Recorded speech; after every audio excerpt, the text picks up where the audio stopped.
Seni punya nyawa. Seni punya kuasa. Seni mencetuskan perasaan yang tiada taranya. Seni merupakan pemacu negara.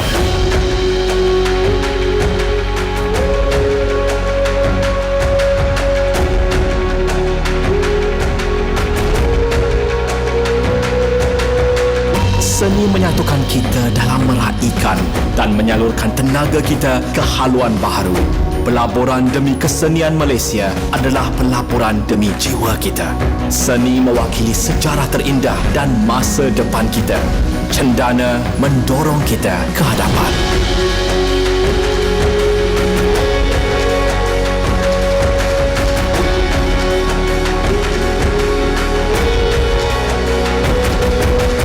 Dan dari sini, kita bangkit.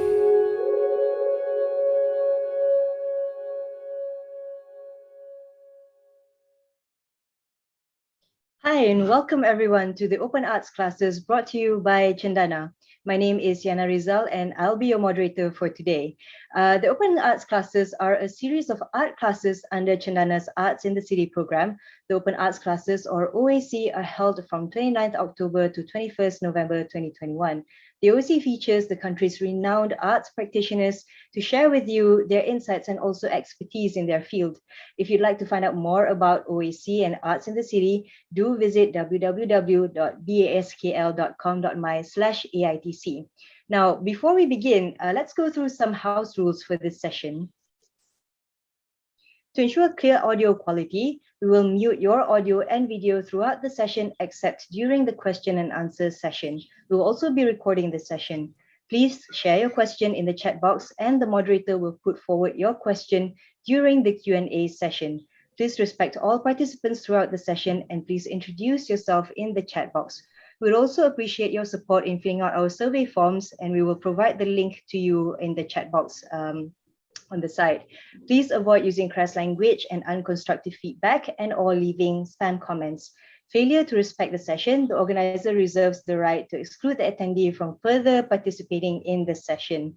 Now, our session today is called Understanding Bharatanatyam with Mr. Shankar Kandasamy, where we learn about the three major components of Bharatanatyam, understand the music ensemble of the classical dance, as well as have a walkthrough of the dance costumes and accessories in Bharatanatyam. So just a brief introduction of our guru for today. Shankar Kandasamy heads the Department of Bharatanatyam at the Temple of Fine Arts, Malaysia. He is trained in multiple disciplines of Odissi, Kathak, Western classical ballet, and contemporary dance. Shankar also has learned the folk dances of India and Malaysia's Malay and Chinese dances. As a soloist, he has performed extensively in India, Taiwan, Hong Kong, Singapore, Australia, New Zealand, Sri Lanka, and also major cities in the USA. So let's give a warm welcome to Shankar today. How are you, Shankar? I'm good, thank you. All right, great. It's good to see you in high spirits and congratulations as well because you just received the Lifetime Arts Achievement Awards, I heard, from the Malaysia International Carnatic Music Festival. And in fact, I heard that you actually just came straight from the award ceremony to... Yeah, I just came directly from there, yes. Amazing, amazing. How do you feel about it? More responsibility. Awards come with more commitment. Yeah. I guess, as the saying goes, more responsibility and, great power. I suppose in your case, it's influence, yeah. All right. So before we start, we'd first like to take a photo with everybody in the session. So can I please have everyone turn on their cameras? We'll do a countdown to 3 and please look at your camera, smile. If you want to do your own pose, please do so as well. So let's just do quick countdown. So 1, 2, 3, smile. 1, 2, 3. And let's do another one. 1, 2, 3. Okay. So without further ado, Shankar, over to you. Salam sejahtera and namaskar to everybody. I feel very privileged and I thank Cendana for giving me this opportunity to share insight into this form of dance, Bharatanatyam, which is the classical form prevalent here in Malaysia, because most of us are Tamilians and South Indians, so this form is prevalent. And hopefully this session would be a leader into you appreciating the form, maybe even wanting to learn it, you never know, and to see the beauty of the cultural richness that we all share as Malaysians. I mean, though Bharatanatyam is Indian, Indians are Malaysian, and so we have a common wealth of culture, Chinese, Indian, and Malay, and so it all belongs to all of us. It's a world culture. So we're very proud and very happy to share the richness of this. If you have any questions, you are welcome to post them in the box, and they would collate the questions and share it with me at the end for a question and answer session. And relax and enjoy, sit back and enjoy the session. And hopefully it will throw light to this form, which some of you may have never ever seen, even for the first time, maybe. And so I hope you enjoy and are enlightened. Thank you.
Greetings, good day to all, and salam sejahtera to one and all you Malaysians out there.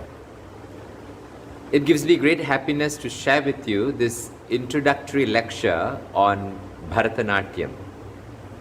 Bharatanatyam is the dance style of the South Indians who reside worldwide. In Malaysia, the majority of Indians are Tamilians and South Indians, and so Bharatanatyam is more prevalent here. India boasts of 6 major classical styles of dance, 3 in the south and 3 in the north. In the south, we have Bharatanatyam from Tamil Nadu, which is also practiced in Karnataka and the other states. We have Kathakali and Mohiniyattam from the state of Kerala in southwest India. And then we have Kuchipudi, the classical style of Andhra Pradesh. In North India, we also have 3 styles. We have Kathak, which is the most prevalent style, which is both Mughal. We have Muslim Kathak and Hindu Kathak, and that is prevalent throughout Uttar Pradesh and Rajasthan. That's the courtly dance of Kathak. And East India, we have Odissi, which is also popular in Malaysia because of Dato' Ramli Ibrahim, who has introduced that to this country. And we have Manipuri from the state of Manipur in the far east of the Indian subcontinent. So these are the 6 major classical styles. But today my talk or my lecture demonstration will be focusing on Bharatanatyam from Tamil Nadu because that's the most prevalent one that we find here in Malaysia. Many boys and girls throughout the country, Indian boys and even non-Indians today, have taken up to learning this beautiful dance form, and it's most prevalent here. Bharata Natyam, such a long name. What does it mean? Bharata is the name of a sage, a holy man who in the 4th century BC was revealed the art of drama, dance, music, and so on. Being a sage, from his deep meditation, he realized certain aesthetic principles or ideas which he codified in a huge book called the Natya Shastra. So the name Bharatanatyam takes from the sage or the holy man, and Natyam, the word means dance on the one hand, but it also means drama. But most often than not, in Tamil language, it means to dance. So it's the dance of Bharata, the great sage, Bharatanatyam. The word Bharata also is comprised of 3 letters, Bharata, and that's an acronym. So that could mean Bhava, which is expression, facial expressions, Raga, which is the melody or the music, and Tala, which is the rhythm. So a composite of rhythm, music and expression constitute the Natyam or the dance. So hence the name Bharatanatyam. I know it's hard for non-Indians to pronounce that long name, Bharatanatyam. Good. Now the dance form and most dance forms in India are divided or categorized into 3 parts. We have 3 kinds of divisions in the dance form. One is Nritta, which is pure dance. Pure dance, what does pure dance mean? Pure dance means ornamental dance. It's just beautiful movements to rhythm.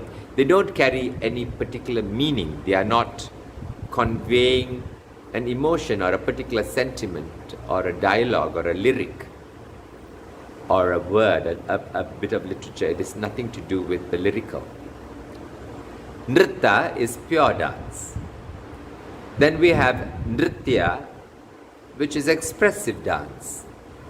In expressive dance, there are many expressions of love, of anger, of valor, of humor. And like this, we have 9 different rasas or 9 different sentiments. We have many gestures to show face, to show flower, to show a bee upon a flower. And like this, we have a gesture language which has 28 single hand gestures and 24 double hand gestures. So we have a gesture language, and then we have expressions, and we match these to lyrics or the words of a song. Usually they are in praise of a deity, a Hindu god, or of romance between a man and woman, of love between a mother and a child. So like this, we have the lyrical expressive dance which is called Nritya. Finally, we have the element called Natya, which is Nataka, which is drama. So in the dance, there's also a dramatic element where the dancer plays many different roles and assumes different characters. So that constitutes the 3 different components: Nritta, Nritya and Natya. Now we will examine what is Nritta in Bharatanatyam.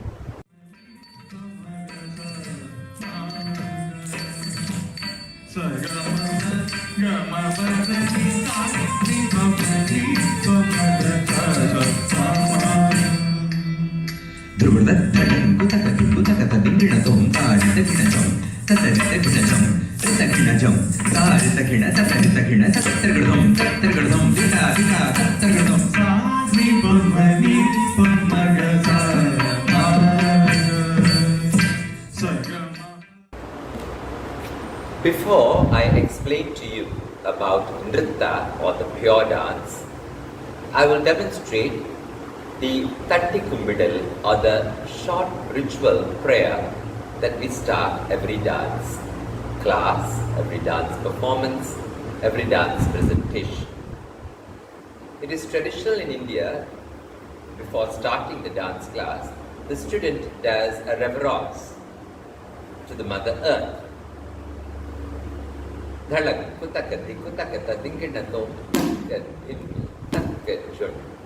We stamp the earth, then we stylizedly touch the earth, begging Mother Earth for forgiveness, because we are going to stamp upon her as we dance.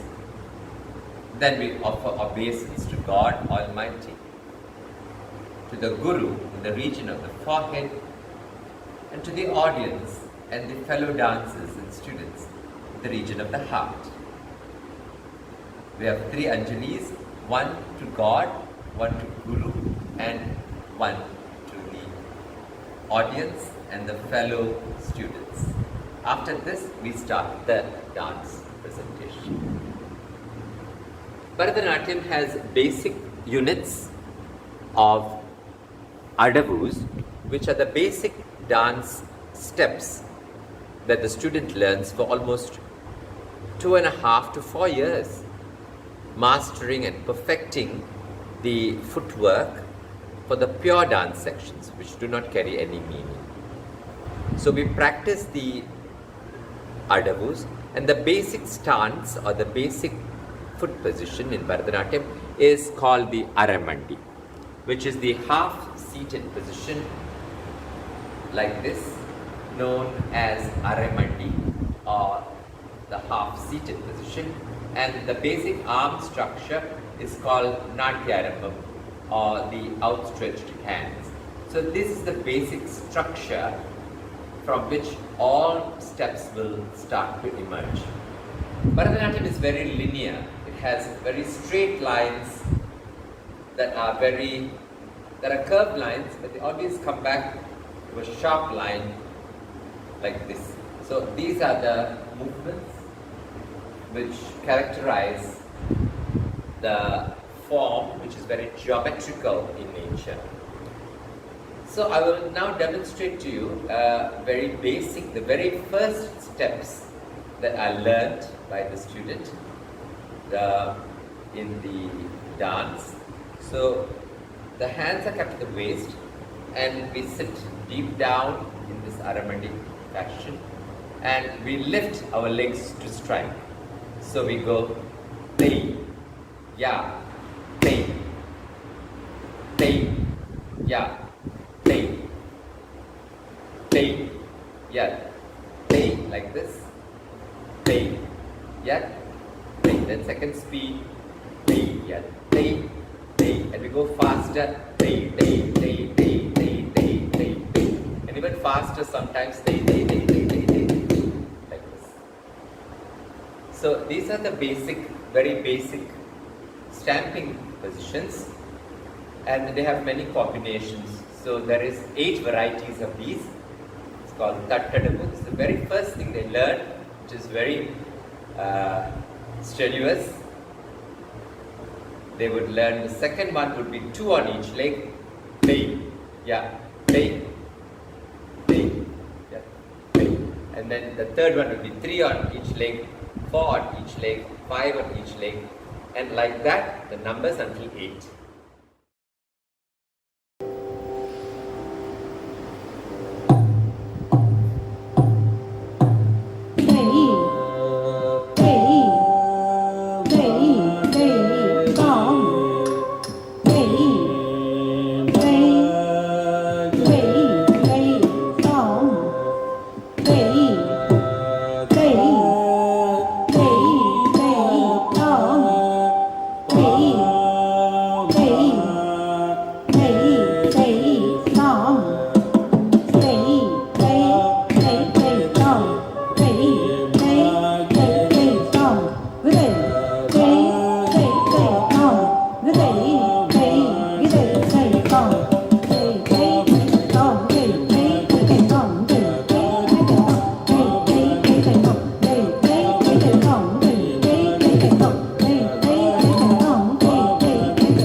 dari, dari, dari, dari, dari, dari, dari, dari,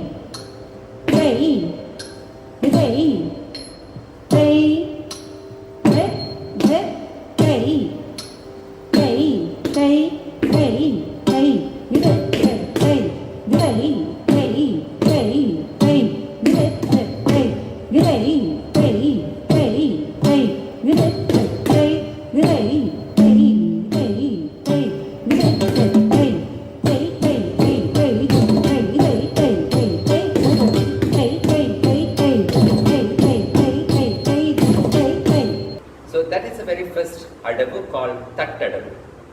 Tattadabu has 8 varieties. The next we have Natyam, which also has 8 varieties, and these are extensions of the lake, a flexed lake. Like Natyam, there are altogether 12 sets of adabus, and each set ranges from 8 to 4 varieties within those families of adabus. We will demonstrate a few, and I will also attach clippings of other adabus for your quick perusal to understand what the adabus are. The second set is called the Nat adabu, which has an extension. So we go Tei, Yum, Tat, Tat, Tei, Yum, Ta, like this.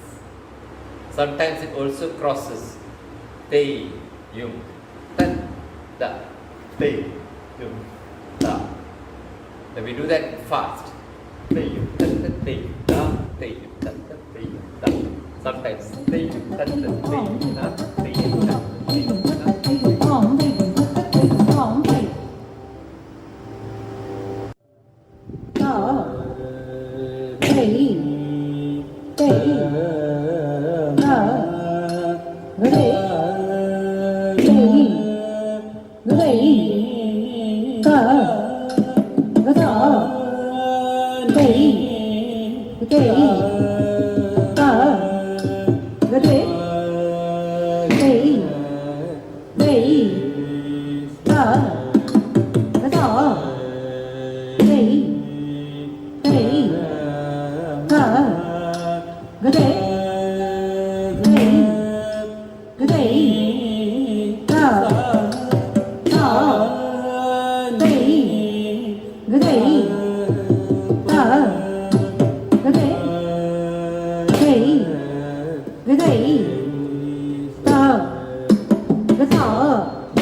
So like this we have varieties of adabus.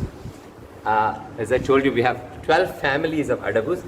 These are extensions. Then we have the ones that spread around the root. Then we have footwork that uses the heel, and so on and so forth. Like this, varieties of adabus.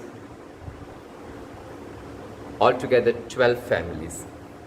Now these adabus are taken together and they are strung into a sequence, and they are made into a dance. Either we dance to the rhythm mnemonics or to passages of solfa or melody. So the dance, the pure dance in Nritta exists in items like the Alaripu or the Jatiswaram or Tillana and so on. And sometimes even in the main items they intersperse between expressive lyrical ideas with ornate dancing. So they come together like this. So So that is the Nritta component, and I will now demonstrate a short piece from a Nritta sequence. Sa da ni pa da ma pa ga ma pa.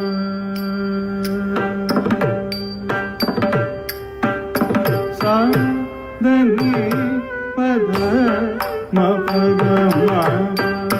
Da ma ga re ni da ba ma ga ma ba da ni. Sa da ni pa da ma pa ga ma pa.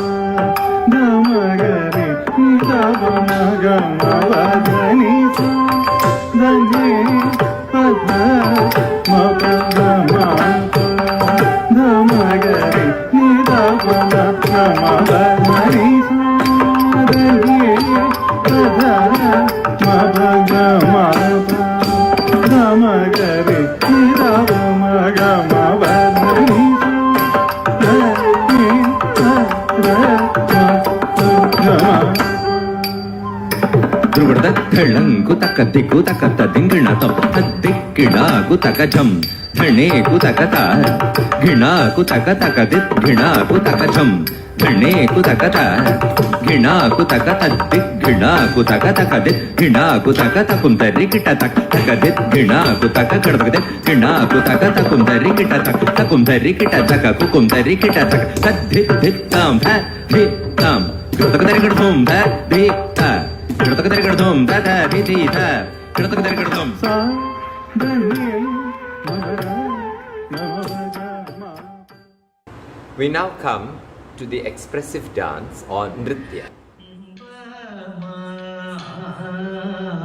ருசி தெரிந்ததோ அங்கே பச்சை பாம்பாட்டும் வித்தை தெரிந்ததோ மிக்க பச்சை பாம்பாட்டும் வித்தை தெரிந்ததோ மிக்க படிக்க படிக்க பூத்தி தெரிந்ததோ மிக்க. This is also termed as Abhinaya, or the art of expressing. In Nritya, we have two components, that is the hand gestures, single hand gestures, and then we have the double or conjoined hand gestures, each of which have multiple levels of meaning. We also have 9 different sentiments which are called the Navarasas. I will like to now demonstrate some of the hand gestures and their meanings, and how we could combine them to tell a story. The single hand gestures. We have Pataka, Tripataka, Ardhapataka, Kartari Mukha, Mayurakyo, Ardhachandrascha, Arala, Shukatundakaha, Mushtischa, Shikarakascha, Kapita, Kataka Mukha. Like this we have 28, and each one carries a particular meaning. Pataka literally means flag. Tripataka literally means 3 parts of a flag. Ardhapataka, half a flag. Kartrimukha, scissors. Mayura, a peacock. Ardhachandra, half moon. Arala, a bend. Shukatundaka, the beak of a parrot. Mushti, a clenched fist. Shikara, a peak. Kapita, a wood apple. Like this, 28 different symbols. But each symbol, while they denote what it literally means, they also denote several other things. Pataka is used to denote the beginning of dance. Pataka is to say myself. It is show a king. Pataka is also used to say this and that and the other. Pataka is used to show a river, to show sleep, for instance, to get up and move. Pataka could mean myself. Pataka could mean a sword and a shield. Pataka could also mean a horse, Turangi. Tripataka could mean a tree. Tripataka, a crown, to denote a crown. Tripataka, to write, to decorate oneself. Fire. Ardhapataka, to show the banks of a river, to show two together. Like this, each gesture carries different meanings, and the student is made to learn these huge vocabulary so that they could tell you a story. I could weave you a story right now with all the gestures. The double hand gestures, Anjalischa, to pay obeisance. Kapotascha, a pigeon. Karkata, a crab. Swastikastata, a cross. Dola, a swing.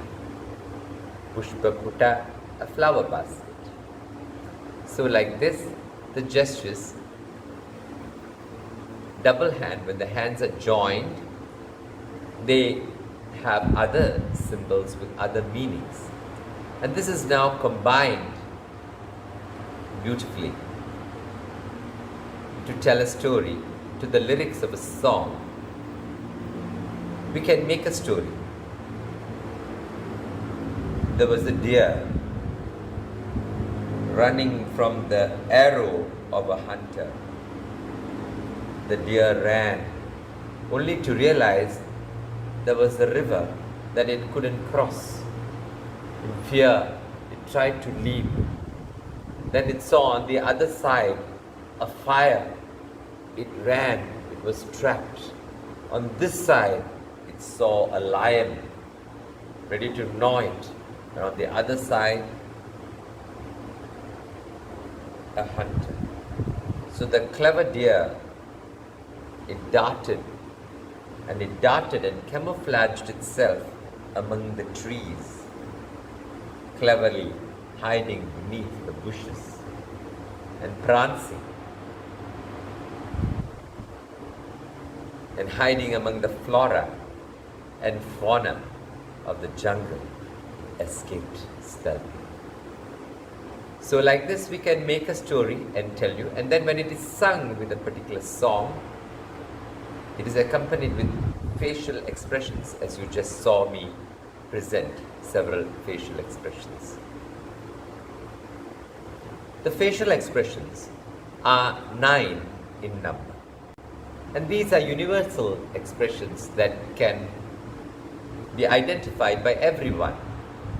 The first of which is love, Shringara. So a girl in love with a man, and a man in love with a lady, and his embrace in love. So love, or Shringara, is the king of sentiments, romance, and it features quite prevalently throughout the presentation of Bharata. Next, we have valor, or heroism. We have Lord Rama with his bow and arrow, and how he broke the bow valorously as he tried to string the bow. It snapped. So, valor, Veeram.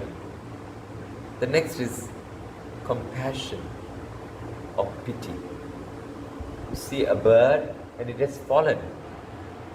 You lift the bird, you stroke it, you embrace it, you nurse the bird who is throbbing. out of great pity, compassion. So we show the bird. So the gesture language for the bird, we show the bird flying, just seated, and then it is shot by an arrow, and the bird falls, and you lift the bird. The feeling of compassion. So that is karuna. Then we have adbhuta. Adbhutam is wonder. Wow! The wonderful, amazing. Isn't that so amazing?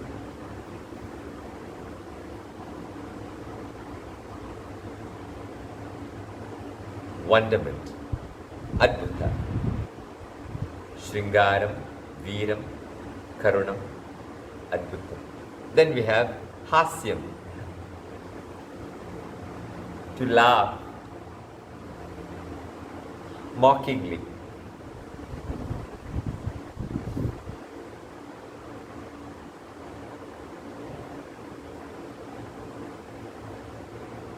Hasya. And then fear. Bhayam. Fear of the dark. The fear of somebody being hit, the fear of lightning, the fear of ghosts. So fear is another emotion. Then we have disgust.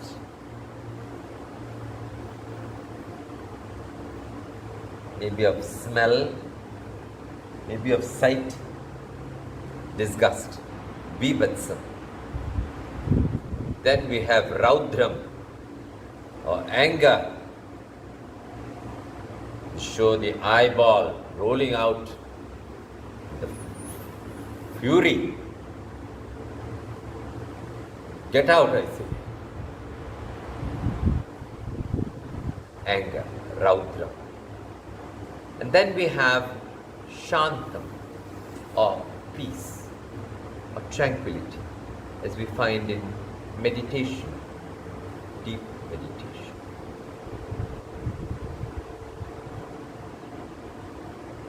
So we have the shantam, which is the expression of tranquility or peace, which is the feeling that we see in sages or the holy people. Calmness accompanied with devotion. So these are the 9 sentiments. Shringaram, love; Veeram, heroism. Then we have Karuna, or Karunyam, compassion. And then we have Adbhutam, or wonderment. Then we have Hasyam, which is humor. Then we have Bhayam, which is fear. And from fear we have Bibhatsam, which is disgust. And then we have Raudram, or anger. And finally, Shantam, or tranquility. So now we will next see a demonstration of how this beautiful nritya or abhinaya comes into play in the expressive dances that we have.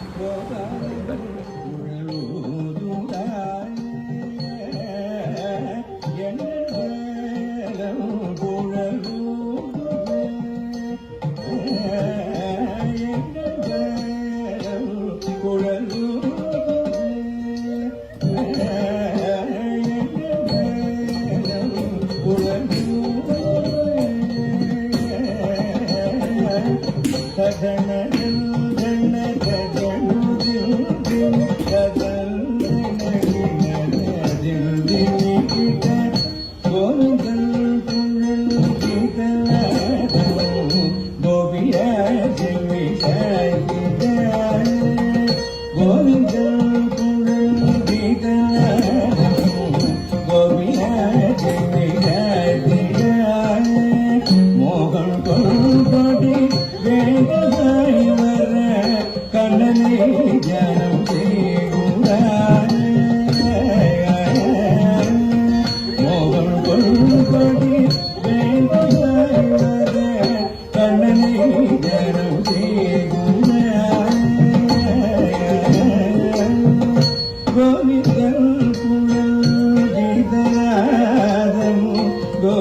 dari gida daga danangu daga daga dari gida dom triya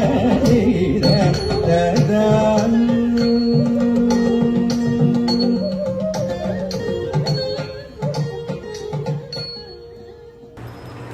We come now to the category of Natya.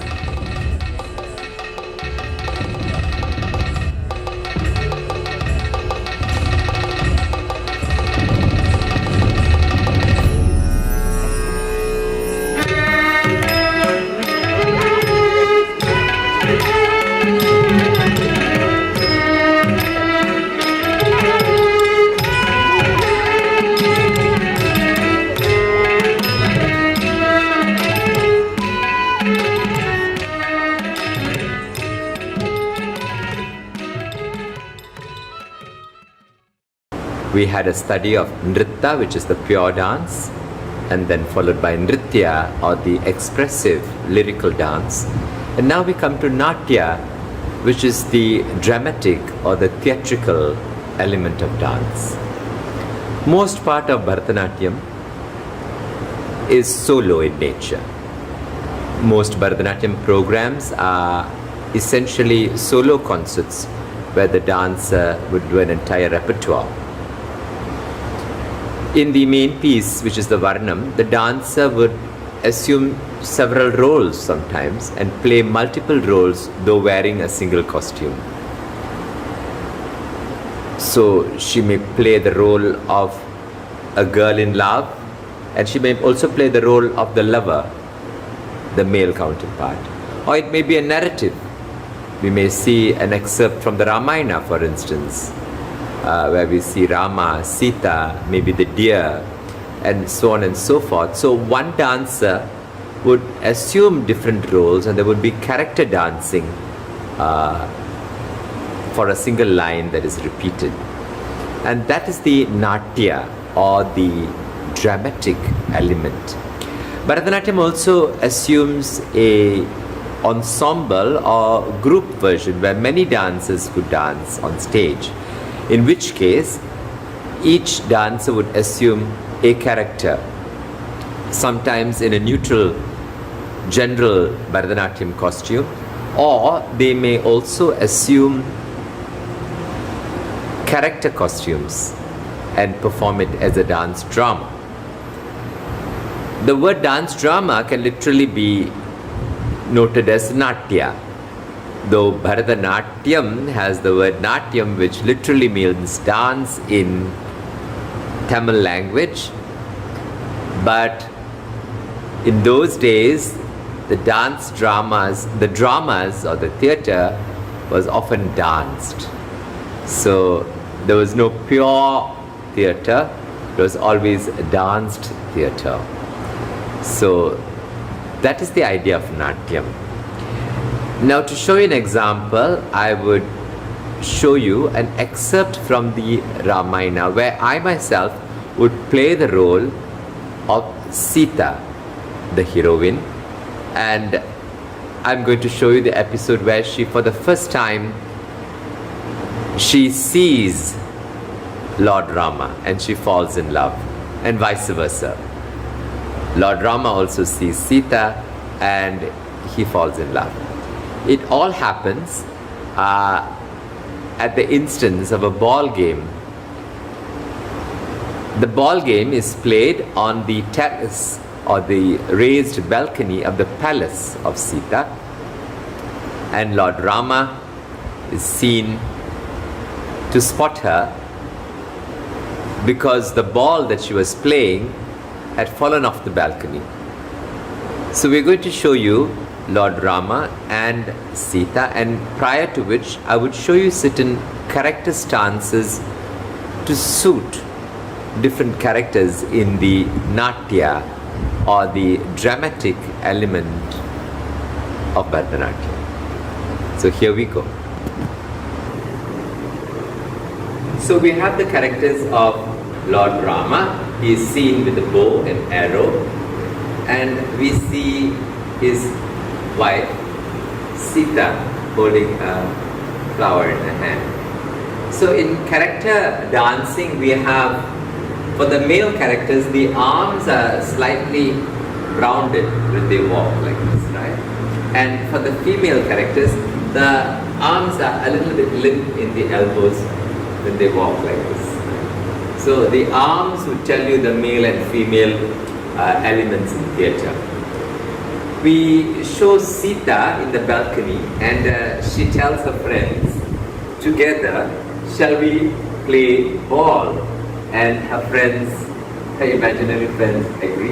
And she seemed to throw the ball and catch the ball, and then she throws it to her friend, who then she catches it back again, and she plays ball. At this time when she throws the ball, it goes over the balcony, and there, lo and behold, she spots Lord Rama, who's wandering through the gardens of her palace. Lord Rama is sitting with his bow, and as he's wandering, he sees this ball drop, and he wonders where forth it comes from, and there he spots Sita, and it is love at first sight. He becomes aware of himself, and he sends the ball from his heart. He throws it up to the balcony, and there is Sita. So the dancer plays both the roles, and the ball is seen. She receives the ball, and she shows her love by her coyness, her shyness, where she sees him corner her eye. She wonders if he has gone, and no, he turned to see her. And we show Rama as he walks, he turns to see, and he leaves. So in this episode, I have played the role of Sita and Rama.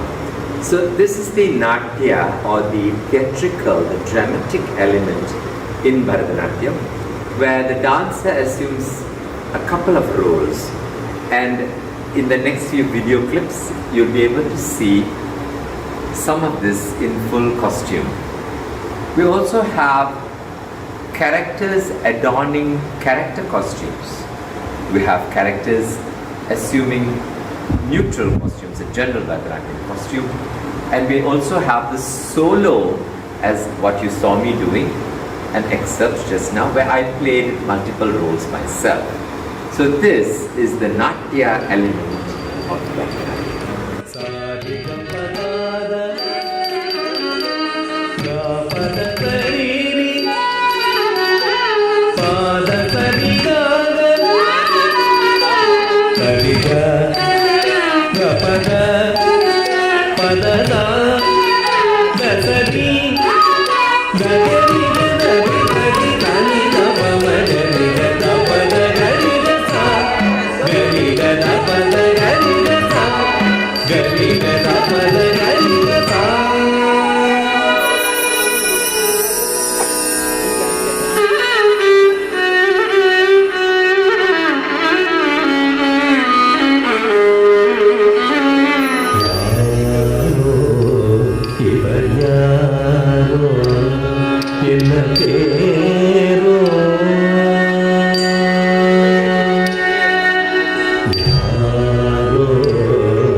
The music of Bharatanatyam.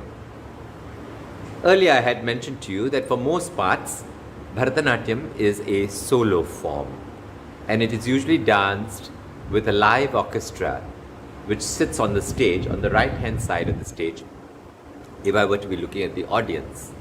The orchestra comprises of a vocalist who would sing the lyrics, the swaras and so on, and the vocalist is accompanied by a Nattuvanar. Nattuvanar is a person who recites the rhythmic syllables of the dance and plays a pair of cymbals to follow the footwork of the dancer. There are passages of pure rhythm syllables known as jatis, which the Nattuvanar were to recite in between certain dance numbers to enhance the nritta or the pure dance elements of the dance.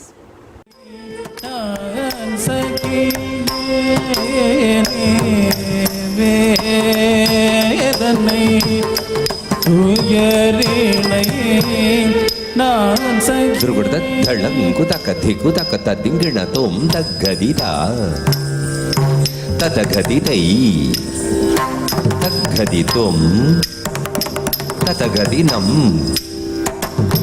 ಗದಿತ ಗಡತಗದ ಗದಿತೈ ಗಡತಗದ ಗದಿತೊಂ ಗಡತಗದ ಗದಿನಂ ಗಡತಗದ ಗದಿತ ಗಡತಗದ ಗದಿತೈ ಗಡತಗದ ಗದಿತೊಂ ಗಡತಗದ ಗದಿನಂ ಗಡತಗದ ಗದಿತ ಗದ ತಜಂ ತ ಗಣ ತ ಗದಿತ ಜೊಣ್ಣು ತಗುಂ ತ ಜೊಣ್ಣು ತ ಗದಿತ ಗಣ ತಗುಂ ತ ಗಣ ತ ಗದಿತ ಜೊಣ್ಣು ತಗುಂ ತ ಜೊಣ್ಣು ತ ಗದಿ ಗಣ ತಗುಂ ತಗುಂ ತ ಗದಿ ಗಣ ತಗುಂ ತಗುಂ ತ ಗದಿ ಗಣ ತಗುಂ ತಗುಂ ತ ಗದಿ ಗಣ ತಗುಂ ತಗುಂ ತ ಗದಿ ಗಣ ತ ಗದಿ ಗಣ ತ ಗದಿ ಗಣ ತ ಗದಿ ಗದಿ ತ ಗದಿ ನ ಗದಿ ಕರ್ತ ಗದಿ ತಗುಂ ತ ಗಡತ ಗದರಿ ಗಡದಂ ತ ತಗುಂ ತ ಗಡತ ಗದರಿ ಗಡದಂ ತ ತಗುಂ ತ ಗಡತ ಗದರಿ ಗಡದಂ ತ ಗದಿ ಗಣ ತಗುಂ ತಗುಂ ತ ಗದಿ ಗಣ ತಗುಂ ತಗುಂ ತ ಗದಿ ಗಣ ತಗುಂ ತಗುಂ ತ ಗದಿ ಗಣ ತಗುಂ ತಗುಂ ತ ಗದಿ ಗಣ ತ ಗದಿ ಗಣ ತ ಗದಿ ಗಣ ತ ಗದಿ ಗಣ ತ ಗದಿ ತ ಗದಿ ನ ಗದಿ ಕರ್ತ ಗದಿ ತಗುಂ ತ ಗಡತ ಗದರಿ ಗಡದಂ ತ ತಗುಂ ತ ಗಡತ ಗದರಿ ಗಡದಂ ತ ತಗುಂ ತ ಗಡತ ಗದರಿ ಗಡದಂ ತ ಗದಿ ಗಣ ತಗುಂ ತಗುಂ ತ ಗದಿ ಗಣ ತಗುಂ ತಗುಂ ತ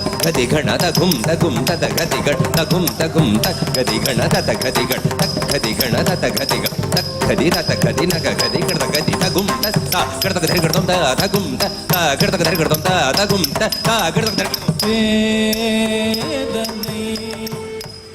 These rhythmic sections would also be accentuated by the mridangam, which is the drum, two-sided drum, and the mridangist would be seated on the right hand side of the Nattuvanar or the conductor who plays the syllables. The melodic part of the music is accompanied by either a violin, which is the Western instrument played in a seated fashion, or a veena, which is a stringed instrument similar to the sitar but a South Indian instrument, and also a flutist may accompany the concert. So this is the basic orchestra or the basic musical instruments and musician support that the Bharatanatyam program is accompanied with.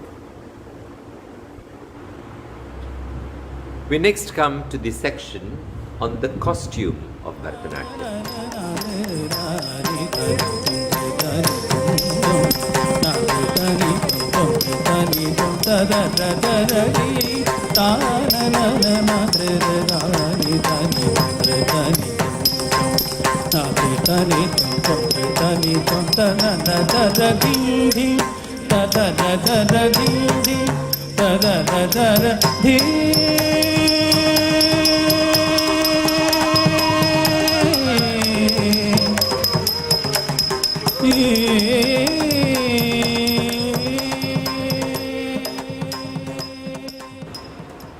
The lady's costume is mostly stitched, and there are two kinds of costumes. One is the pants type of costume.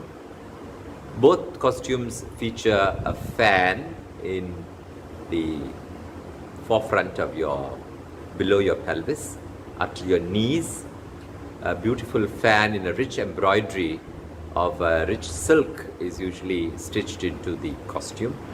The pants type of costume allows you the leeway of lifting your legs and demonstrating various stances and poses. The other type of costume is the skirt or the sari style of costume. This is also stitched. For most parts, the ladies' costume of Bharatanatyam is stitched, but there are instances where they are also draped in various fashions. The male costume is mostly draped in the dhoti style, with also frills of pleats, either pre-ironed or pleated and worn as regular wear. So these, the male costume is also a Kanjivaram sari, which is draped, and sometimes the ladies may also drape it in various different fashions, as you can see in the video. So this is basically the costumes, traditional costume, and the ladies would have elaborate jewelry upon their hair, head, ears, neck, wrists, and an ornate belt.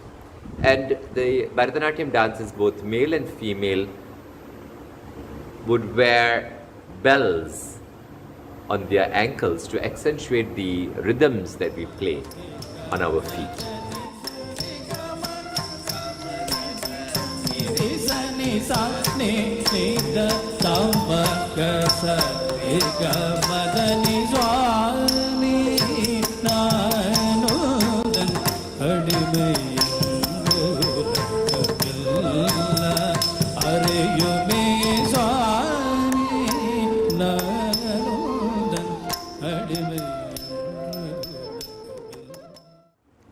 The male dancers are usually bare-bodied, and you may wonder how come they are bare-bodied. Well, in traditional India, as a mark of respect in the very hot climates of South India, it is traditional that when we enter the temple or the houses of worship, that male members would remove their shirts and enter bare-bodied. Why do they do that? This is a mark of respect to show that the devotee of God is but a servant or a humble slave of the divine. And to show the servitude, we remove the shirt as a humble servant, and that is the traditional attire. An angavastram or a shawl may sometimes accompany the upper body, but for most parts, the dancer is bare-bodied, the male dancer. So these are the features of the traditional Bharatanatyam dress. Namaste. We conclude the session by showing you some short excerpts of dances that after this lecture demonstration, hopefully you could recognize the features that were explained in the earlier session. I hope you enjoyed this session and that it is an eye-opener to you to appreciate and maybe even learn the form of Bharatanatyam. I once again thank Chandana for giving me this lovely opportunity to share with you an introductory episode on Bharatanatyam. Thanking you. Namaste.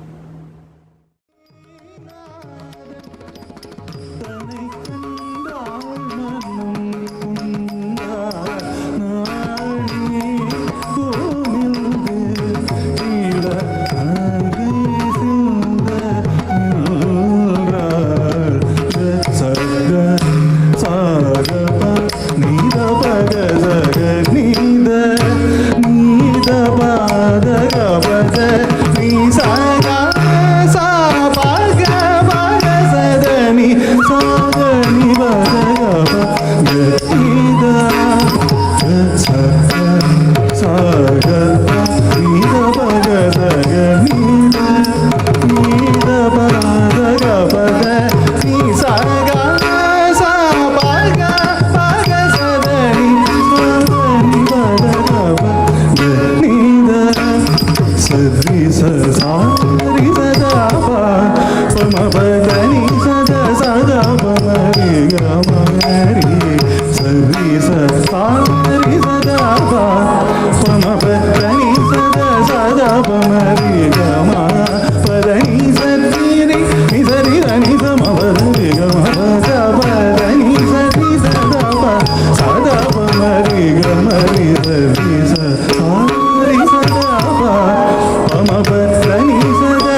சிரித்து மூப்புறம் பொடி செய்த அற்புதம் கண்டு வியந்தார்.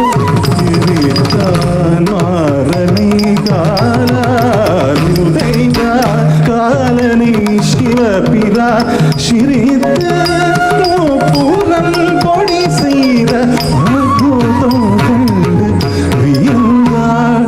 பெற்றுக்கு மண் சுமந்து உலகோர் பிரம்படி பட வைத்த சிவனார். வீட்டுக்கு மண் சுமந்து உலகோர் பிரம்படி பட வைத்த சிவனார். பிறகு கட்டோடு பாட உமை கை கொட்டி சிரித்தார். வாய் பொத்தி நகைத்தாள். வீட்டுக்கு மண் சுமந்து உலகோர் பிரம்படி பட வைத்த சிவனார்.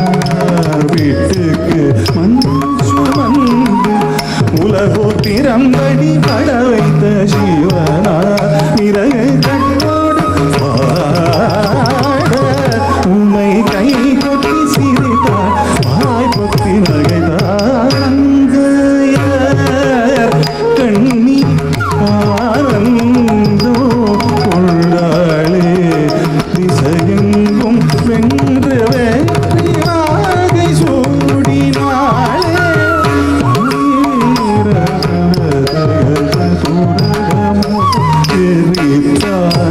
மாறனை காலுதைந்தார்.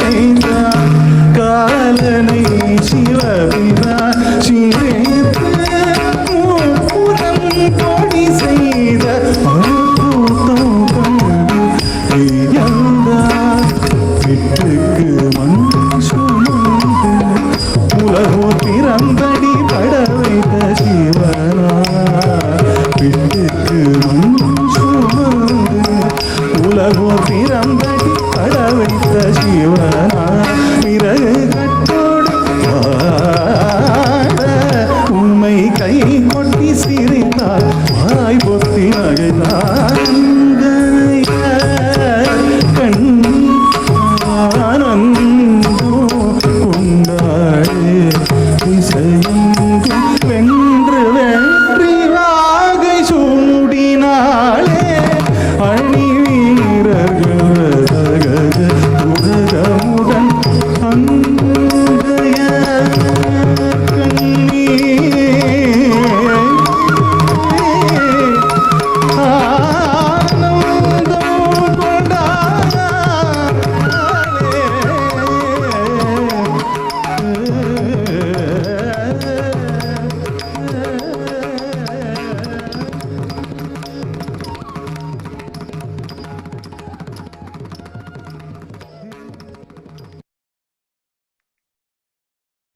Thank you, Sri Shankar, for that amazing class. I think a lot of people really learned a lot and were mind blown simply by the intricacies of the Bharatanatyam art form. Really amazing. Thank So you. we already have quite a few questions from the participants lined up for you. So let's start the Q&A session. So for this Q&A, we'll be opening the floor for participants to ask their questions directly to Sri Shankar. You can also virtually raise your hands on Zoom. So what you can do is you can go to the bottom section, you will see the reactions button, and you will see a raise your hand button, so you can do that as well.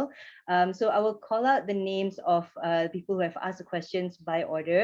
Please have your camera on and also unmute to ask your questions directly to Sri Shankar. Yeah.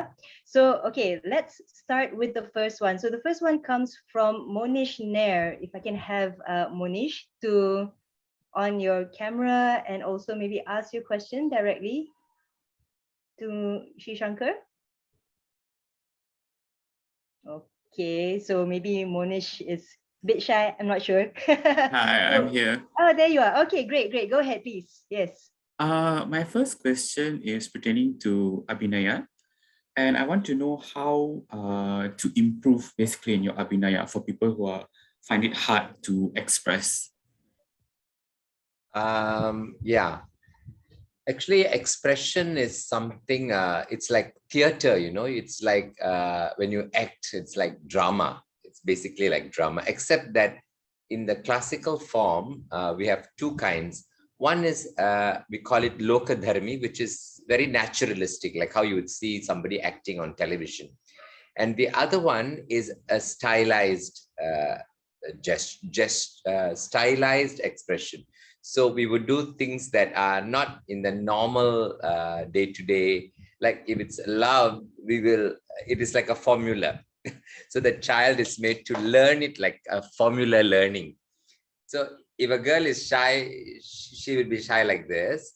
But in the dance, for a little child who doesn't know what is conjugal love, we'll tell her, you look from that corner to this corner and you twiddle your thumbs like this and you just shake your head like this.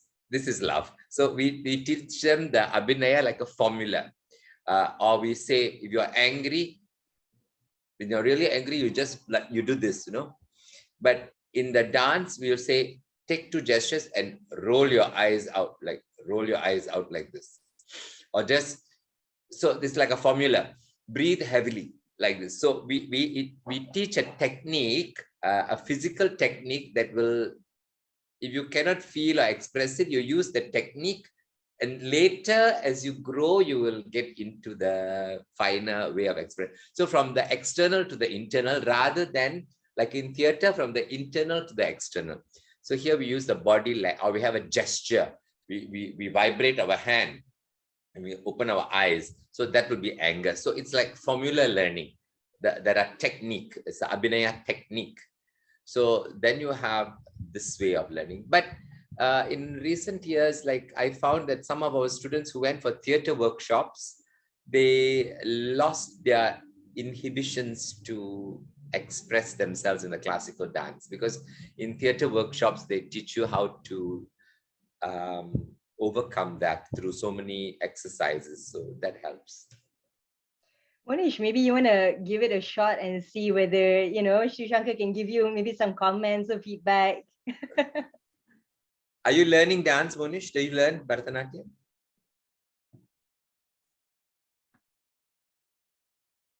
Do you learn Bharatanatyam, Monish? You're on mute, yeah. Okay. Sorry, please. I wasn't able to unmute. Yeah, I'm learning Bharatanatyam now. I've completed my Salangi Pujai, and I just find it a bit hard to emote, especially when on stage, because when you dance, you don't know how you look. So yeah, sometimes my face can It requires a lot of practice, and it also requires a lot of constant feedback from your teacher. The dialogue with your teacher, that has to be ongoing. So then you slowly gain confidence like this, and then it's a question of time. All right. Okay. And also another one, is there any techniques to strengthening the Natya Rambam? Strengthening the Natya Rambam, particularly like that, there is no technique. It is just a question of holding the gesture in a. Do you use a mirror to practice? Because if you use a mirror, it's very useful. You know why? When physical classes, no, but now since it's online. I don't know, something's happened. Hold on just 1 second. For some reason, I've lost the screen.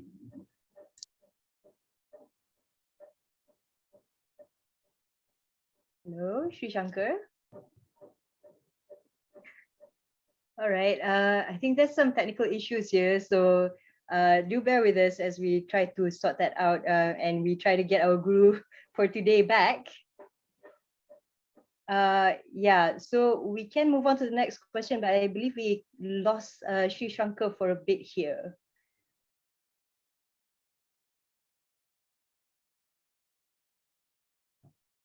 Do hold on for a minute, yeah? Very sorry about this.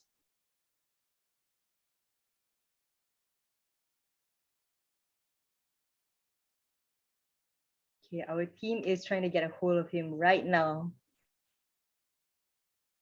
All right, as we're waiting, just a couple of announcements as well. We do actually have the Kuchipudi dance that's happening tonight at 8:30 p.m. So if you guys are interested to join, do check out Cendana's Facebook page for more information and see how you can join in for that session as well.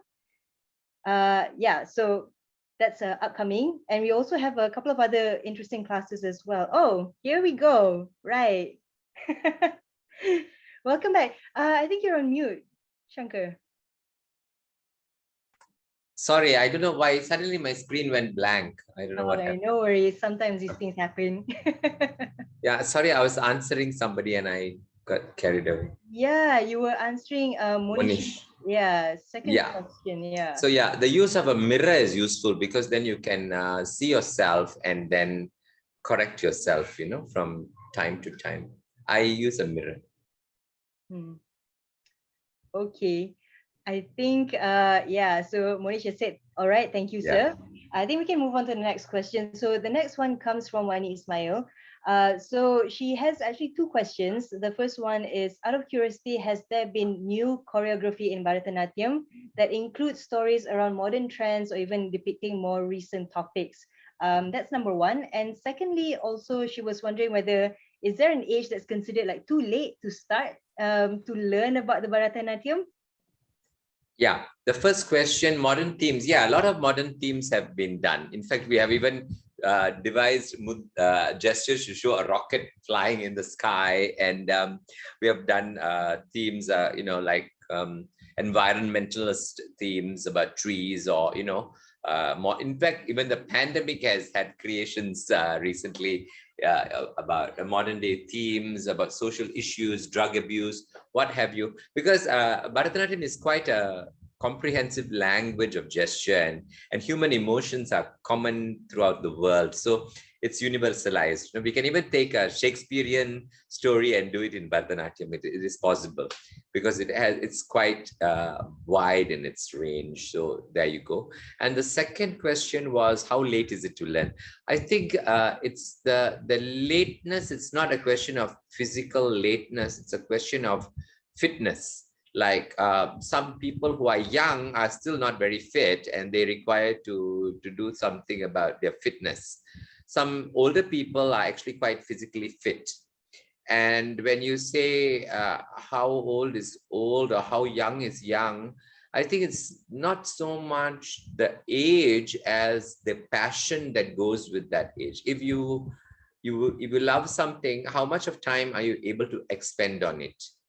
Are you passionately, the more hours you devote to that, of course, you will excel in that. It's just with anything. But I've seen a lot of people, in advanced age also attacking it with so much of passion, and they've risen to very great heights. So yeah. All right, I guess a follow-up question to that, like how early do people start learning the Bharatanatyam? Yeah. So you see, because children, with their bones and their ligaments are in formative years, right? So the basic steps of Bharatanatyam are stamping. We stamp the ground. So, and so some bone and muscle, they orientate as you grow. When you grow, like in a ballet dancer, you can only start very early because your feet have to grow into a point, right? I mean, the fibers and the tissues of your feet will support your action. So you start early. In Bharatanatyam, they could start as early as 5 or 4, 5. When a child is able to count or have a cognitive skills of able to understand rhythm, and then slowly we start. But we cannot be too hard on children because we have to take into consideration their formative in terms of bodily structure. So it's gradual. Gradually, they just grow into it. Yeah. Okay, that's very interesting. And it's interesting also that you mentioned the aspects of fitness, because I think that is very, very, it's obvious when you look at the dance, there's a high level of fitness that's required. Just making that stance alone requires a lot of, I suppose, core strength, your quads. I think somebody even mentioned in the chat group, you're going to have like really strong quads if you do this every day. There is also another question from Puvanamala Siva Vikraman.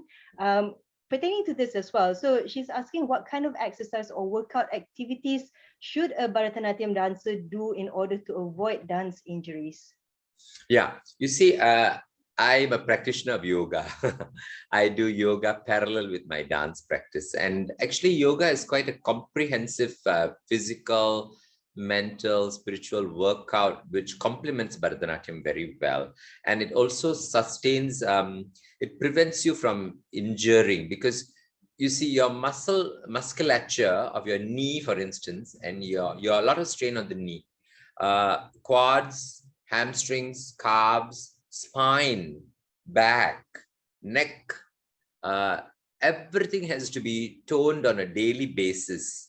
You just cannot jump into dancing like that. You need to, the yoga has to be integral to the lifestyle of a dancer. Because then only, because it includes the stretching, which makes the muscles supple and absorbent to a lot of impact, because we are always stamping our feet, you see. So you need to get into you have to be clockwork in your regularity. Only then can you, it's a discipline. It's a discipline. So if you're passionate about it, then it's a lifestyle. If you are not passionate about it, it's a discipline. Right? So you have to choose. And then your dance is supported. Then you find that the sky is the limit. You can go on and on and on and on and on. And also sometimes a lot of Bharatanatyam dances, they require a good floor. You see, today when you dance, traditionally we used to dance on stone floor and concrete floor. But in the long run, that's not very conducive for the knees.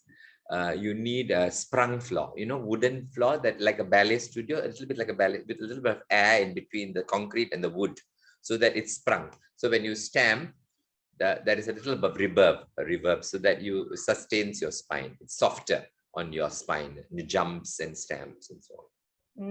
All right. Okay. It's interesting. We do have a question by Sarita Warrior as well. I think this is more pertaining towards flexibility. If you can have Sarita maybe turn on her camera, and she can also ask another question that she has for you. Can we have Sarita? Okay, maybe she's not ready. So I will ask on her behalf. So her question is more to do with flexibility. So I guess you did mention about yoga, but are there maybe like extra exercises to improve flexibility? That's number one. And her other question is also, how can you move between male and female characters seamlessly? So, an example maybe of like expressions. Is there also, like, my own curiosity, is there also circumstances or even like dance pieces where a single dancer actually does move between maybe like different characterizations or different genders and so forth? Oh, there we go. Yes, Sarita, go ahead. Yes, sir. So, like I asked you, between a male character and a female character, the transition, how can we do it more effortlessly? Effortlessly, yeah. I think the key thing is about visualization. When you visualize, the dancer, like a writer or a painter or a sculptor, we have to visualize the scene very clearly in our eyes. So when we show Rama, he is admiring Sita, and straight away Sita, you see her next, she's all admiration and she's coyness, so the Rama, his manner, you have to visualize the character, and then from one you quickly transition like this because of visual imagination. All art forms have this element of imagination. So we, like children, they have imaginary friends and they talk to friends, they talk to people. It's so important to always sustain that childlike quality in you, where you imagine things and imagine people around you and talk to them. So that's important.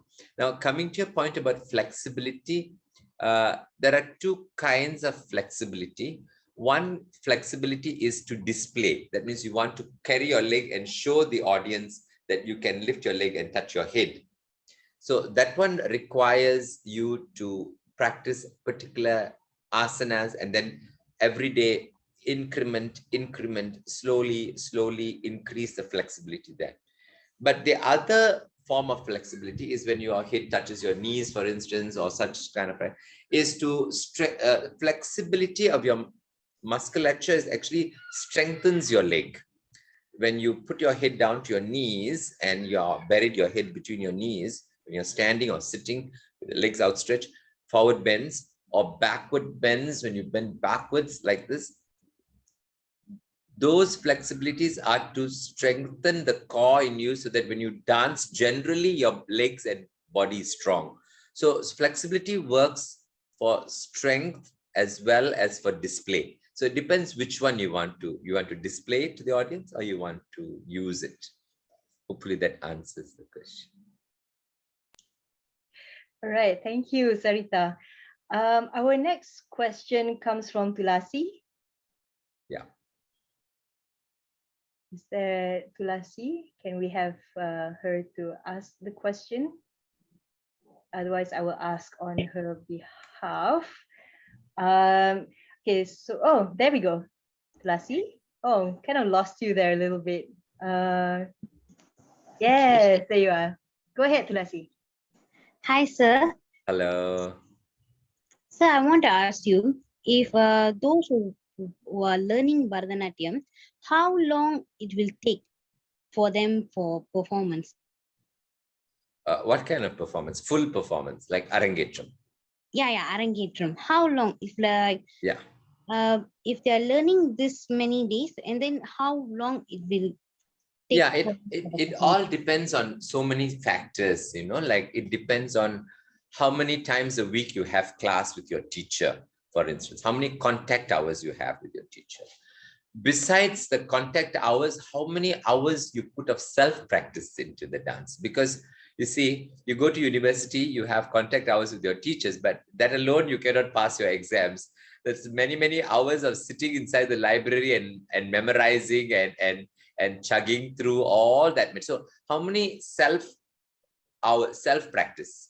How many hours? So it is not a question of the years. It is not, I don't like, because this is a part-time thing people in Malaysia are doing. If it's full-time, you are doing every day, you're having class and every day, then within 4 years to 5 years, you can do.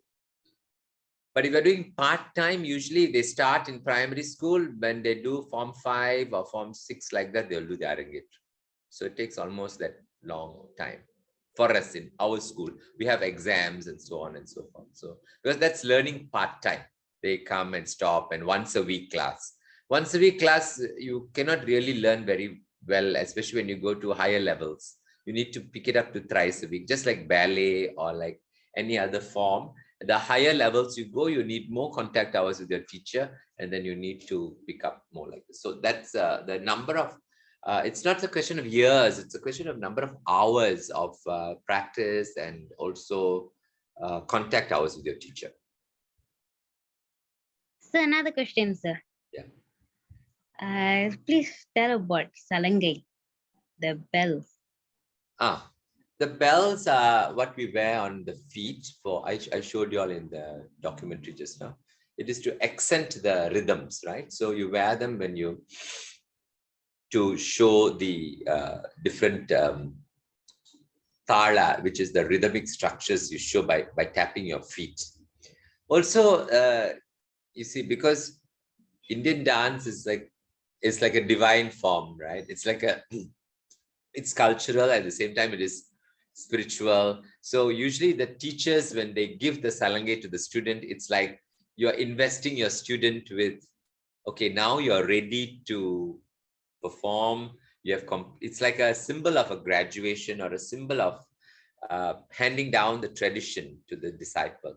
So it is a symbol of parampara, or we have the lineage, and it's also a symbol of a blessing that now you're yogyata. Yogyata means like you, yogyate, we say in Tamil, you are now worthy of performing on stage. So it symbolizes these things. And so usually out of respect, when they take the bells, they will press it to their eyes and they will bow to the teacher, and then they will wear the bells with, Gunguru is also correct, Vani. Yeah, I have been calling the wrong. Gunguru is in Hindi, in Tamil it is Salangai. Okay, thank you so much, Lassie. We also have a question from a user who calls themselves by self-employed. We can have that user maybe ask your question. There you go. Please Ah. go ahead. Hi. Hi, Sorry. hi. I was driving just now, so my name was, I didn't change my name. Sorry. Anyway, yeah, I would like to, I may have missed some part. I'm not sure if you explained about the fingerings.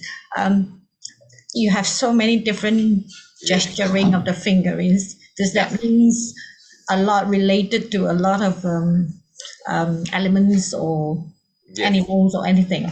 Yeah, it was part of the lecture. Maybe you missed the lecture earlier. So I talked about single hand gestures. We have 28 of them single hand, and 24 double hand gestures. So it's like a gesture language. It's a whole language, except unlike deaf and dumb language is literal. You are communicating. Here, the language.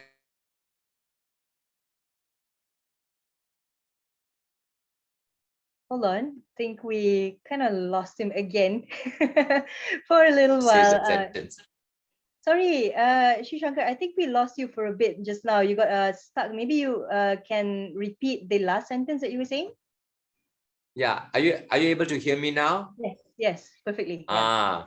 So it is like a gesture language, but it's not like deaf and dumb language. Deaf and dumb language would literally tell you everything very explicitly. Here, the language is more like an artistic expression of the lyrics. It gives you visual poetry. So if I were to say that you are my support, I would not say literally, I would say you are like a pole and me like a creeper. Or you, like me, I am the shoots and you are like the rain that gives life to the shoots, So like this, the poetry would be the word you are my support would have multiple ways or poetic ways of a gesture language, And some gestures are very naturalistic, some gestures are very stylistic. So we have got kinds of gestures like this. You see, like in Indian language, we will say, is that so? We'll say like, oh my, ladies will say, is that so? But so in the dance, it will go, is that so? Like that they will stylize the gesture will become stylized, So you really need to know what it means to know that the dance is a whole story. It's You want an to interpret. artistic way of representing the story. Yeah. It's But a nowadays, before the dance, we explain to the audience. We do like a demo so that they can follow. And usually a lot of people can follow and they really enjoy because they can see the beauty of it. So usually before I dance, I will do a small leg dem, like a little 5 minutes like that to tell the audience what I'm going to do. And then they'll see, wow, oh, this is what it means. So beautiful. Wow, it's so lovely. So they enjoy that way. Thank you. That's lovely. All right. Thank you, thank Lena. Okay, the next question actually comes from Kim Koo, who's not able to turn on her camera, so I will be asking her question on her behalf. So her question is, how much, if any, have the costumes changed or evolved over the years? The costumes, actually what you see today was only developed in the 1930s, so not so long ago. So then it has evolved from then till now, meaning not much change in traditional costume. But of course, India, we are so rich with our fabric, right? We have so many kinds of beautiful silk. So people, the colors, the textures, the Kanjipuram silk is the name of the kind of silk, but of that, and there are like different kinds, so people enjoy that. And also people simulate the jewelry a little bit to simulate the temple jewelry, the traditional temple jewelry, so it simulates between the traditional to what it is today. So like that it goes back and forth. Yeah. Right. Okay. That's interesting as well. So we also have another question from Anissa. If we can have her turn on her camera, maybe ask your question directly. Anissa? Okay, so maybe she's not here. Okay, her question is actually pretty simple. Like, where do we sign up for classes? Well, I come from the Temple of Fine Arts, so I will tell you to sign up with the Temple of Fine Arts. Yeah, Okay. the Temple of Fine Arts. But you can, I mean, there are teachers everywhere all over Malaysia. And of course, you know, today with Google and what have you, the accessibility is quite a lot, you know. So Yeah. I teach in an institution where we teach with an exam-based system. So, you know, yeah, Imran is my student actually, and he's asking a question. Hello, Yeah. teacher, wanted to ask you for your advice. When does a student would be able to choreograph or create a work based on what she has learned? And is it possible for us to portray Malay folk stories through Bharata and Hang Tuah? Yeah, you can definitely portray stories like Hang Tuah and Masuri, definitely. But in order to choreograph, you have to learn. It's like you're asking me, teacher, when can I write my own essay, or when can I write an article for the newspapers? You know, when you ask me, because it's like a creation, right?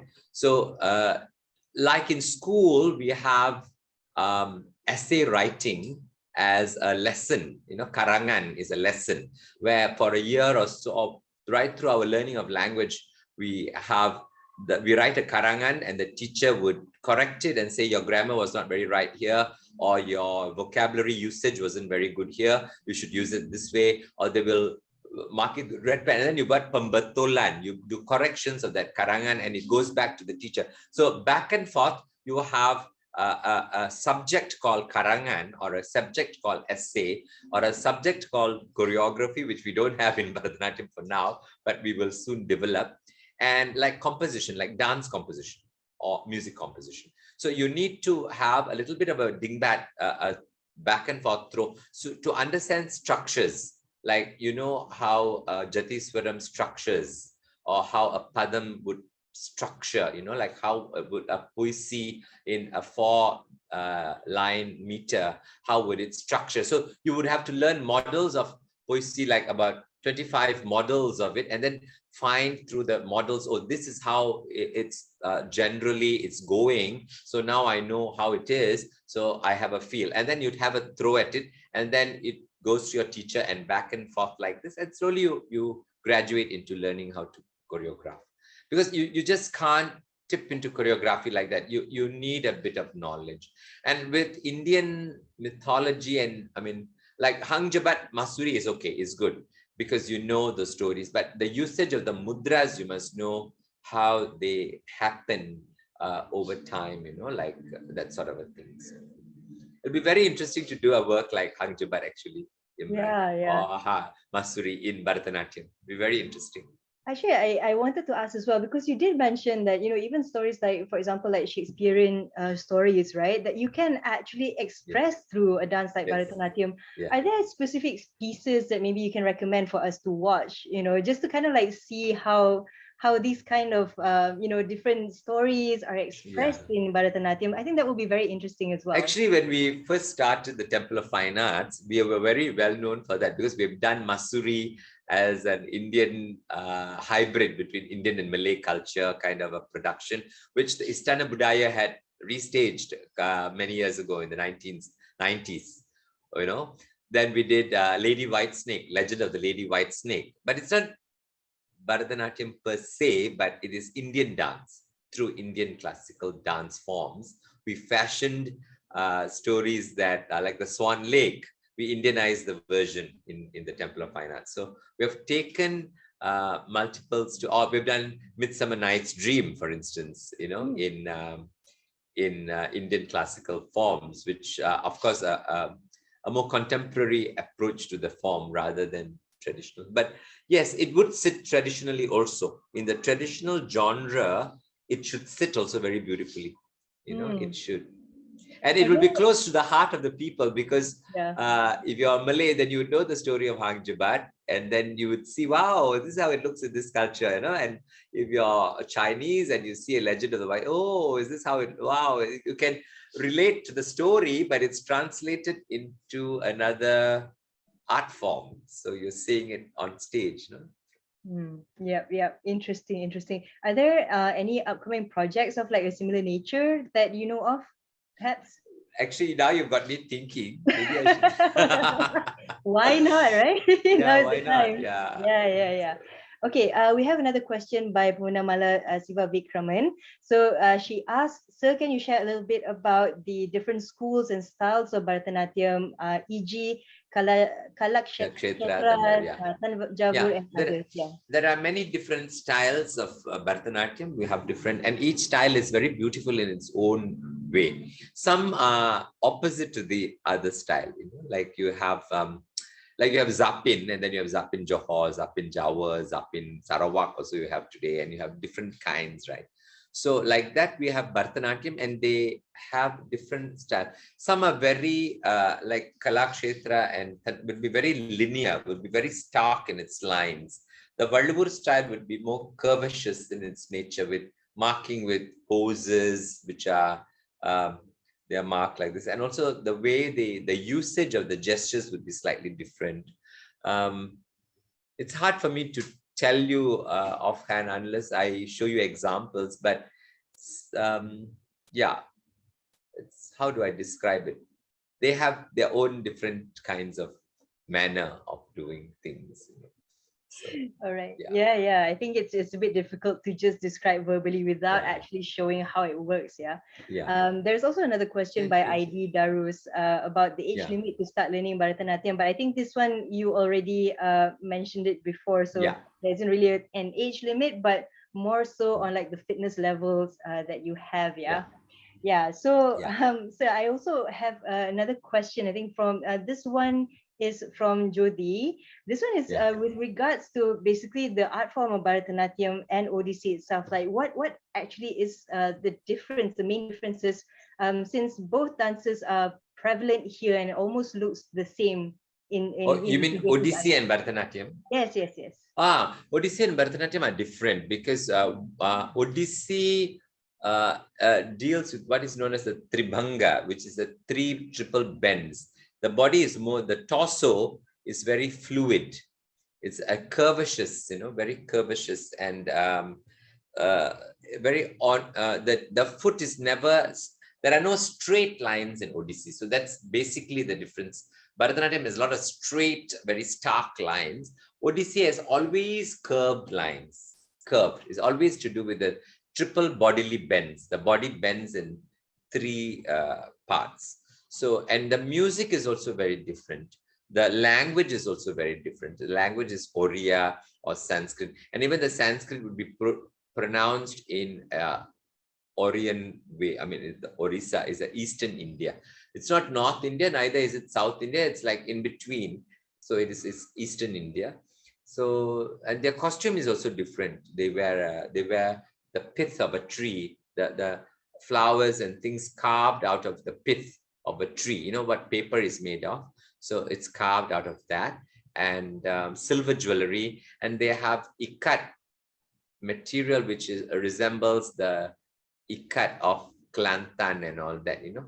And the silver filigree work actually looks like Kelantani silver. It has some similarity between the eastern sides. That is very fascinating indeed. I guess another question with regards to that, right? Because you noted there are differences in perhaps like the movements, even the music and the costume, but what of the stories themselves? Are they actually kind of like telling similar stories because it derives from maybe, you know, the similar literature, for example? What do you make of that? You see, central to Indian culture would be Ramayana and Mahabharata, which is common to Balinese and Javanese as well as the many gods of the Hindu pantheon. So the stories would somewhat be in the same range of common right across the greater India that goes into Thailand and into Bali and everything. So the stories would be there, but the way the localized gesture language would be different. So that would translate into a localized way of telling the story, and the local gestures of the cultural form of that area. So it may also have regional variations. Like you see, we have the Ramayana, and then in ancient Malay literature, we have the Hikayat Sri Rama. So the story would actually slightly go here and there like this, but that's okay. It basically carries the same ethics and the same values of morals and ideas like that. Interesting. Does the Temple of Fine Arts actually teach all the various forms of dances, or is it specializing in Bharatanatyam itself? No, we have Bharatanatyam. We have a very large Kathak, Kuchipudi. Odissi is also very big. Second biggest would be Odissi. And then we have Kathak from North India and Kuchipudi we have. And then we have, of course, the folk dances of India, but we don't teach Kathakali from South and Manipuri. We don't teach. We don't have those. We have these 4 major styles of Indian classical dance. Okay. Okay. So, Shankar, I just wonder, is it right for us to characterize maybe Bharatanatyam as more of like a devotional type of dance, and therefore, there are certain sacred elements? And if that is the case, right, what are maybe like some, I don't know if to call it limitations or what, in terms of contemporizing, the art form itself? What do you make of that? What are your thoughts on that? You mean contemporizing it? Yes. Yeah, I was commissioned by the Think City once. The Kuala Lumpur City KL City Festival. So I did a Neo Margam, a whole contemporized Bharatanatyam version, which fused a bit of elements of contemporary ideas of contemporary dance and also Western classical ballet, and a little bit of a fusion. So I think India generally is very liberal when you absorb or you reform, as long as it's substantial, if you are not demeaning the form, or you're not ridiculing the form by any way, but you are giving it substantial technique, and you are supporting it with artistic content which is rich and not flimsy and not just superficial. You see, audiences are also critical, right? When they watch something, they will know whether this has got substance or this is just a flimsy thing or a fancy thing. So when you do contemporize, you have to have a very strong classical base. You have to, the license for you to take it to another, to have another take on it, is your basic license is that you should be strong in that form. If you're very strong, then you're free to fly everywhere. But when you lack the core strength, then whatever you do would be always viewed as a bit not right, like this one. They will say it's wrong. That's my general feel about it. Okay, great. I think there's also another question from Jyoti as well as a follow-up to that. So she says, there are perceptions that Bharatanatyam is a religious dance as it involves tales of Hindu deities. Your thoughts on demystifying this perception, Shankar? Yeah, it is a religious form. We cannot run away from that. But at the same time, it is a cultural and aesthetic form. It is an artistic expression, you see. So we have like Imran is a beautiful dancer, and he's a Malay Muslim who's dancing Bharatanatyam. So what is the rationale? How do we resolve this difference? Or, it may be taboo in Muslim society to indulge in some other religion, for instance. It's wrong. But then again, you see, we have what we call a theatrical distance. We call it the theatrical distance. So you have a person like Salman Khan or Shah Rukh Khan, for instance. They're basically Muslim, but they in a cinema context or in a theatrical context, they could play the role of a Hindu deity, or they could play the role of a Hindu devotee, but that's because they're just acting that role. They are not their involvement is only to the level of how well as an actor they project that character. So you have a theatrical, you needn't, if I portray myself enacting the passion of Jesus, for instance, it doesn't mean that I have to become a Christian, but how well I can act that role convincingly. So then that form, you are being true to the form of the culture, the genre, you're being true to the syntax and the grammar of that form and expressing that idea. But that doesn't need you to convert to that religion to be. We have people who are totally Hindu, but who cannot dance at all properly. Who are like, they are very pious and what have you and everything. But when it comes to their dancing, it's very mediocre. So what do you talk about that? I mean, you cannot equate one to the other. And you must know how to have that theatrical distance. You're involved. You see, devotion is devotion. You love something very deeply. You love God, or you love your friend, or you love your husband, or you love your child. Love is deep in whatever culture. How well you portray that love in a context, that is the crux of the matter. That is fantastic, really fantastic sharing.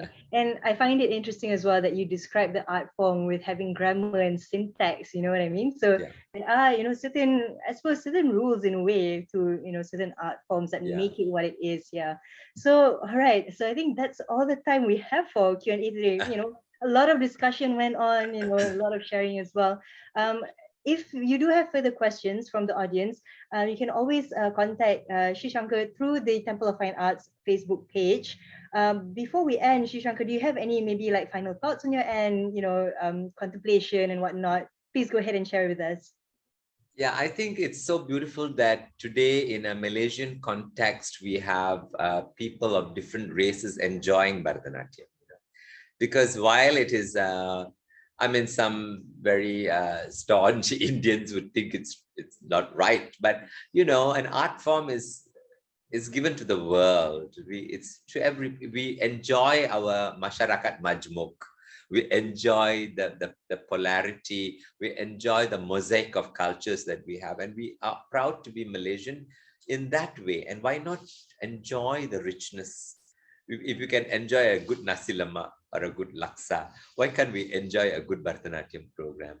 What should prevent us from enjoying that? You know, because that is also part of us. We've grown up with Indian neighbors, we've grown up with Chinese neighbors, and to extend ourselves to know that a little bit more about each other is to extend ourselves, to expand ourselves into the community, and then to grow. And I think that is the beauty of being Malaysian and sharing this art form in this context. Fantastic. Great. Thank you so much once again, Shankar. Just a reminder to everybody else that the Open Arts classes will still be ongoing for these 2 weeks. So do check out baskl.com.my for more sessions. So I would also like to highlight that we have a session tomorrow, Tenunan Songket Semasa Pandemic bersama Tanuti Crafts. So this is about the art of songket weaving. So that's going to be happening tomorrow at 10 a.m. till 12 p.m. So do join us for that as well. There is also another session on the 19th of November on the Gambus traditional music with Adi Guru Muhammad Razi Othman. So do register and join us for that as well. And also, again, don't forget that we do have the Kuchipudi dance that, you know, we did talk about a bit earlier just now. So that's happening tonight at 8:30 p.m. and open for all. So do check that out on Cendana's Facebook page if you want to find out more details. And we will also be sharing the survey link in the chat box. So please do fill that out for us so that we know how to do better and so forth. All right. I hope everybody had a very good time today. Thank you once again. And we hope to see you again in other sessions as well. So have a great evening, everybody. Thank you. Thank you. Thank you so much. Thank you.